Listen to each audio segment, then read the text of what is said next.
Namaste. I'm Tina House, coming to you live from Moody Park in New Westminster, BC, where the Spirit of Aboriginal Children are throwing a huge celebration today.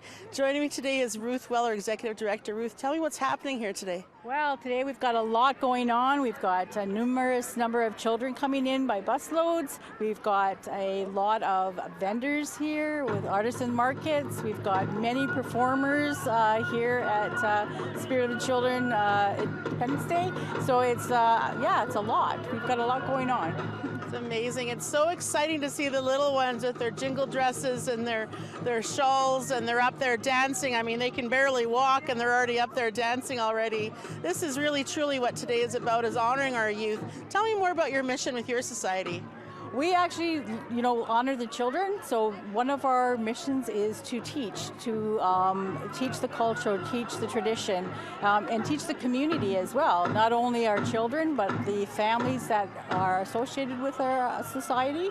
We want to make sure that we're inclusive, we're diverse, and it's just a great feeling to be able to watch the little children grow from zero actually up to adult and even into elders. So we have a lot of programs that involve children, youth, and families. That's amazing. And you've also got Juno Award-winning George Lee's performing for you today. We do. We're really excited about that. And so that's coming later this afternoon. We have Jane Wiley as well. We have William Nahaney, who's doing some storytelling. And so there's a number of different performers that are coming in. Amazing. Thank you so much for joining us, and congratulations on an amazing event. Thank you so much. And happy National Indigenous Peoples Day to everyone across Canada.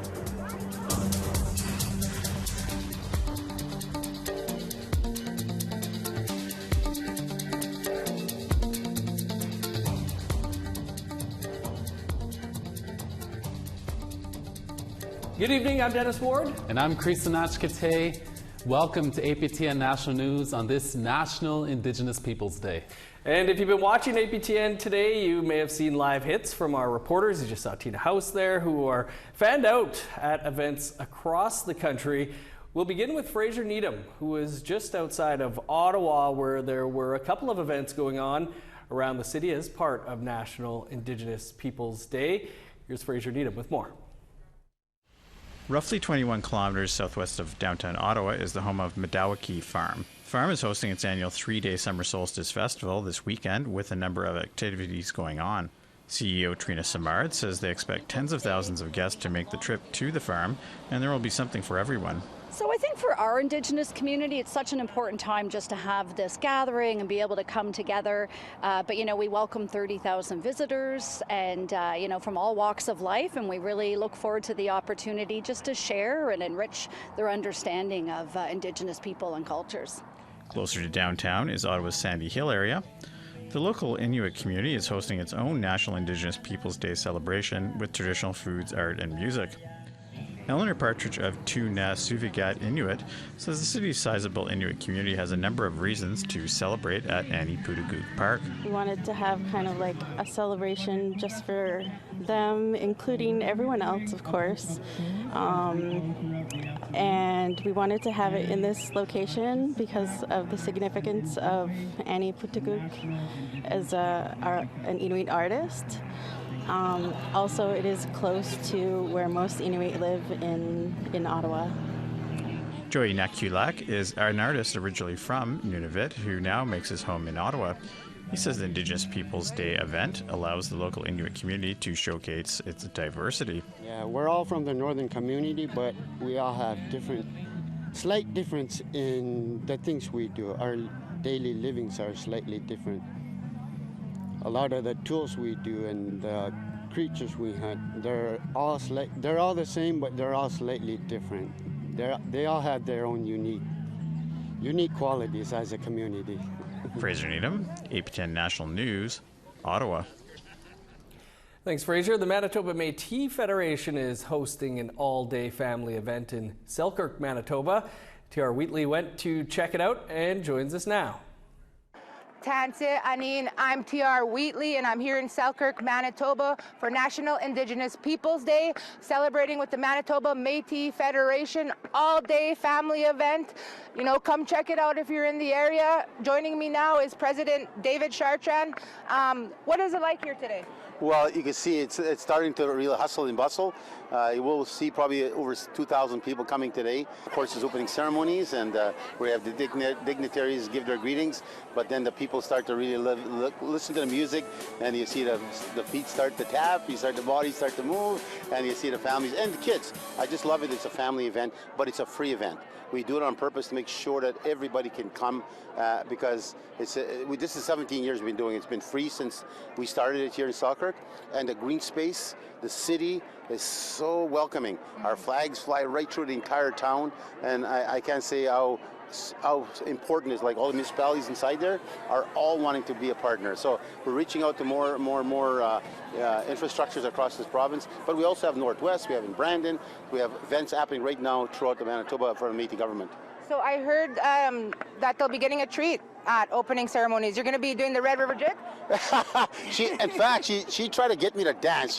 I think she heard I don't know how to dance. She's going to try and take advantage of me. No, I wish I knew a Red River Jig, but we'll have a bunch of square dancers, fiddlers. We're going to have jiggers, all that throughout the day, throughout the day's event. But it's not just about music. It's really about family, a lot of it. You see, like, it's kind of a picnic style, and it's going to be I welcome everybody. Come on down. There's thousands of people going to be here today. Come on down. It's free.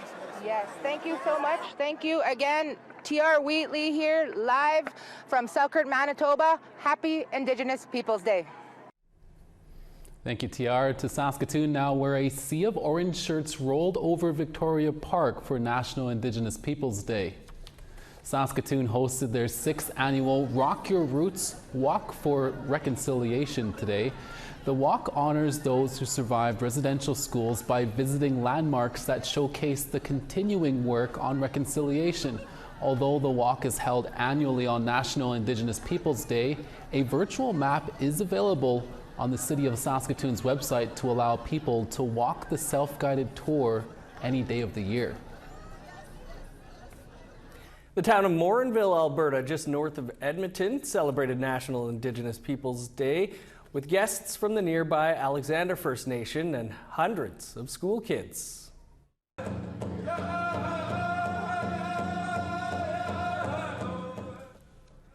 The children learned the meaning of the 15 poles of a Cree teepee, the importance of ribbon skirts, the importance of humility, and more. They were then treated to powwow dancers and Métis jiggers, and a friendly dance-off between the two to end the celebrations. Jigger Michelle House told APTN that she loved the crowd's reaction. To me, it's like healing. You know, like with Métis and the Indigenous people, like we've been through a lot. And when I just get on stage or like when I'm out there dancing, it's just a really healing, uplifting, amazing experience. There's an abundance of pride today as communities celebrate a National Indigenous Peoples Day north of 60.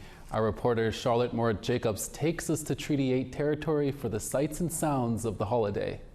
Shirt for him, and I realized how big he was. It's a celebration you don't want to miss. The annual fish fry at the Samba Civic Plaza in downtown Yellowknife, hosted by the North Slave Métis Alliance. And it's not only the delicious local whitefish that draws in large crowds. There's vendors and performers all afternoon showcasing their culture and history.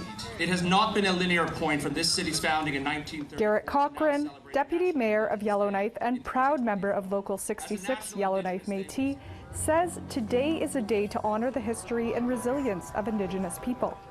I would describe this as a celebration of the Indigenous culture, a celebration of where we've come from as Indigenous people, being First Nations, Métis, and Inuit, and a celebration of what we can achieve in the future. This is the beginning point of the rest of this century. From 2024, we're on the 90th year of Yellowknife's history here. We're entering into the 100th in just a decade here. And where we'd like to go for the next stage here is not only just within reconciliation, but a united peoples. Local leaders are also taking the opportunity to speak towards challenges Northern Indigenous communities face.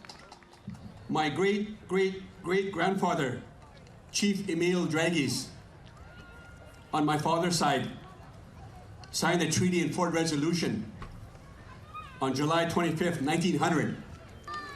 They understood to be peace and friendship treaty that did not surrender ownership or control over our traditional territory. We also strongly believe that no Indigenous people should be left behind by any government merely because of an outdated policy or any administrative convenience. We will need help to replace our lost jobs with the oncoming mine closures, to nuance, and lost hopes with new dreams for the future for all of our in our communities of Indigenous peoples. Across the NWT, Dene, Métis, and Inuvialuit communities are celebrating National Indigenous Peoples Day with feasts, canoe races, traditional games, and ceremonies. Charlotte Moore-Jacobs, APTN National News, Yellowknife. Coming up after the break, we'll speak with the Minister of Crown Indigenous Relations. But first, over to our Sierra Bettons with a look at a story we have coming for you in the coming days. Happy National Indigenous Peoples Day! I'm Sierra Bettons, and I'm here at Anishinaabe Park in Kenora, Ontario. 50 years ago, in the summer of 1974, dozens of First Nations young people, led by the Ojibwe Warrior Society, occupied the very land that we're standing on. They were demanding employment opportunities, housing, and they're demanding access to the land that they claimed was rightfully theirs.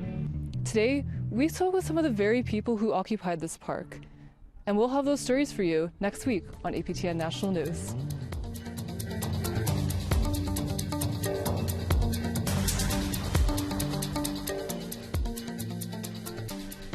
Welcome back. A family impacted by missing and murdered Indigenous women and girls recently honored their loved ones by organizing an awareness walk in Manitoba. We caught up with them on the highway on Thursday.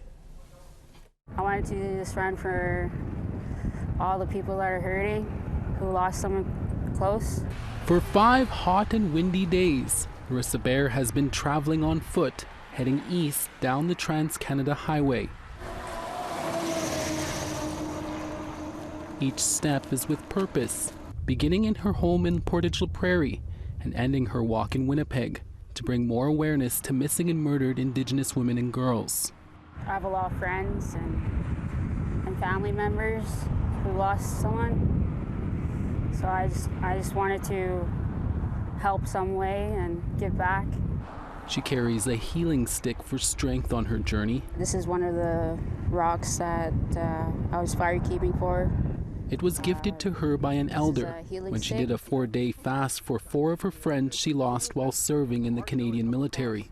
For me, I look forward to a future where there's no more stolen sisters.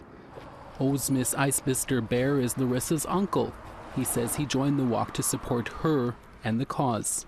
Myself, I've been impacted by MMIWG. Years ago, I had a friend who was missing, and then later they found that she was murdered. Bear ended her walk at the Forks in Winnipeg on Friday at the MMIWG Memorial. On National Indigenous Peoples Day, government ministers are in various locations around the country. This includes Crown Indigenous Relations Minister Gary Anandasangari, who joins us from all the way in Waigogama First Nation in Nova Scotia. Minister Anandasangari, thank you for joining us today. We know the Prime Minister was with you in Cape Breton today for an important announcement. What was that announcement about? Well, we basically had 2 announcements. One is the Mi'kmaq Education Agreement, sectoral agreement. Essentially, we've concluded the discussions. It works out to about $125 million over 5 years, additional investment of $16 million a year. So it's a significant investment into the future. As you know, the Mi'kmaq sectoral agreement has been one of the most successful educational initiatives we've had because of self-determination, because it enables the Mi'kmaq to control the education system. The outcomes are far superior than even the provincial averages. So it is a very important reaffirmation of our commitment towards sectoral agreements, as well as ensuring that future generations are able to enjoy the benefits of a fine education system that the Mi'kmaq have created here. Why are ministers such as yourself visiting Indigenous communities across Canada on this particular Indigenous Peoples Day? Well, I try to visit as many times during the year as I can. This is a very particularly important day for us. We have the Prime Minister here, as well as the local members of Parliament, Jaime Batiste and Mike Calway. It is basically to confirm that and affirm that this is the most important relationship that we have as a government, and it is a relationship that requires constant attention and work. And a day like this, we have a lot to celebrate. So that's why we're here. And next week we'll be all across British Columbia celebrating more agreements that we have with different First Nations across British Columbia. We got about 30 seconds left. What do you think all Canadians should take away from National Indigenous Peoples Day? Well, amongst other things, Canadians have a deep obligation to learn Canada's history, which is really Indigenous history, and to talk and learn about the impacts of colonialism, but also to learn about the rich traditions, the language, cultures, and the enormous contributions Indigenous people make to the world. Indigenous medicine, Indigenous ways of thinking, science, those are critical parts to the world that we live in, and Indigenous knowledge is so critical for us to better understand how this world works. Minister Ananda Sangari, thank you again for chatting with us. Thank you. Have a good day. June is also Indigenous History Month, and the social media platform TikTok is ringing it in by spotlighting a slate of Indigenous content creators. 9 talented creators were selected as Indigenous TikTok Visionary Voices. Reporter Sierra Bettens caught up with 3 of them to discuss how they express themselves and share their culture on the app. For 16 years, Xavier Watso was a drama teacher. After hearing about TikTok from his students a few years ago, Watso, who is Abenaki and lives in Montreal, began posting content on the app. Then, he quit his job. Now, as a teacher turned TikTok creator, the world is his classroom. I realized that instead of being in front of a class of 30 kids, I am now fortunate enough to be in front of a class of 5 to 8 million people who listen, who watch, who react. Watso is one of TikTok's 9 Indigenous Visionary Voices, selected in honor of Indigenous History Month. Another is Dalrumik, an Inuvialuit and Gwich'in artist and fashion designer. She says, for Indigenous creators who don't live in cities, TikTok is a digital podium to share their work with the world. When I first started on TikTok, I was seeing so many amazing Indigenous cultures from across Canada, across Turtle Island, around the world. And I was like, oh, I can't wait to see my culture. And I wasn't really seeing a lot of content. So I thought, well, I can share some of my work, some of my traditional clothes, some of the things that I've made. And that's kind of how I got started. Today, she is schooling 100,000 followers on Inuvialuit culture.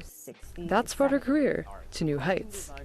Thanks to TikTok, her designs were featured in Avatar: The Last Airbender. The pieces that I created were inspired by my culture, our geometric fur designs that you see on our historical ancestral clothing. And then, of course, being inspired by the Arctic Ocean, the waves and the movement and the jaggedness of the ice.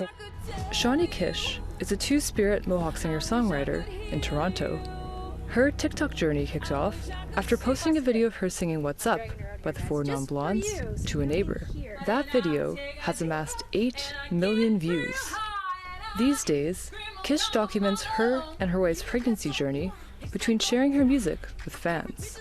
It's an open door kind of policy with our TikTok. We definitely communicate. Sometimes people will recommend a song to sing or request a song, I guess, to sing, anything like that.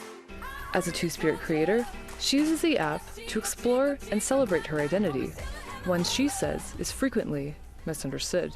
The different colors of being Two-Spirit. It can mean transgender. Somebody that's transgender can identify as Two-Spirit, but it also could be me, myself. I identify as she, her. And I'm also Two-Spirit. After 3 whirlwind years on the app, Wasso decided to channel its focus from global to local by shifting to French language content.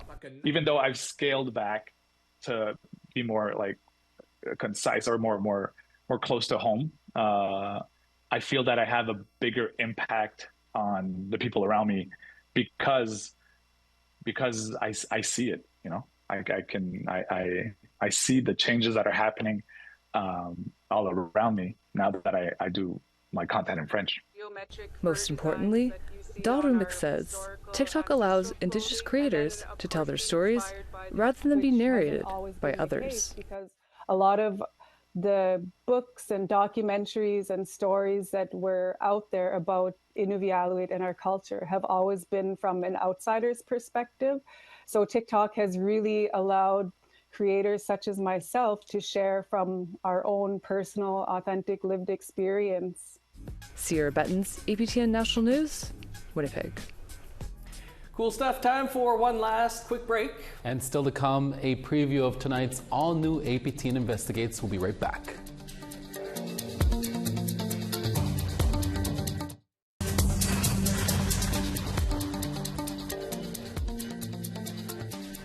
Throughout Indigenous History Month, we've been sharing poems from First Nations, Inuit, and Métis writers. Today's featured poet is Raymond Sewell, a singer-songwriter and professor at St. Mary's University in Halifax. Here's his poem submission.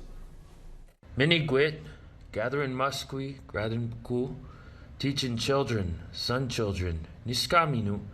Why is the sun following me with its eyes, creator eyes, yellow with a blue halo? That sun is looking at the child. Since I told him he is aware, the child is stricken. He points a stick up at the sun, he curses it off his trail, and he laughs. The sun laughs light, it pours laughter. I am a teacher. I teach women's leadership. Much like a sports writer talks about sports, or a jazz writer writes about jazz, I write about something great that I'm not fully part of, but I do understand. Children in the sun, Niska Mindu, looking down, they brought me in to teach the children, but the children taught me how to hold the day. The children search for salamanders and make ornate little gardens in the bowls of acorn tops. The children are aware of their breathing and sun and dirt, and so I learn. Thanks for that, Raymond. Well, from the late 1930s to the mid-60s, thousands of children in Quebec were forcibly moved from orphanages to psychiatric hospitals. The vast majority had no mental illness, and some weren't even orphans. Tonight on the season finale of APTN Investigates, video journalist Tom Fenario looks into Quebec's Great Darkness and meets with Indigenous orphans still seeking justice today. Here's a preview.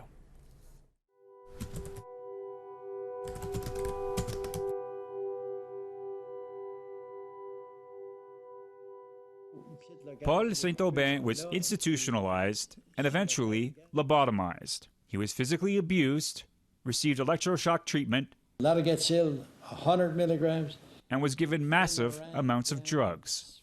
Stress in my mind. But perhaps the worst part is that the religious order that took in his unwed mother so she could give birth told her that Saint-Aubin had died.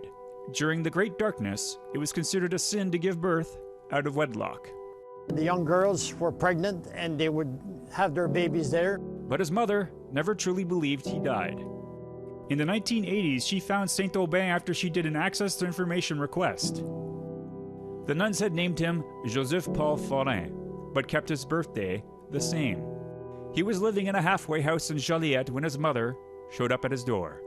According to Saint-Aubin, once she saw his face, she knew it was him.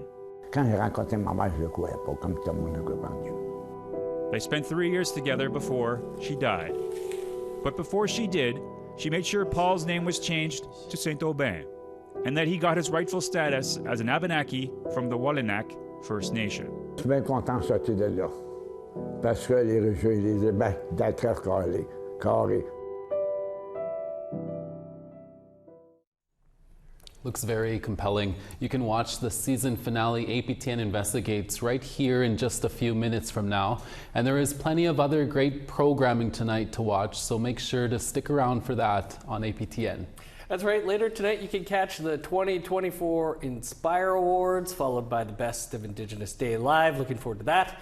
And then the continuation of the Acting Good Marathon. Of course, there's also the big hockey game tonight. Oilers got it in them, Creason? Oh man, I sure hope so. It was looking bad at first, but the Oilers are sure coming around now. So fingers crossed they can make Canadian history here, maybe. Big win tonight, and it's all down to a best of one. I think they can do it. That's all the time we have for you tonight on this National Indigenous Peoples Day. I'm Dennis Ward. Marcy McGuitch, thanks for tuning in. And I'm Creason Achkate. Thank you for watching. It's a good day to be Indigenous.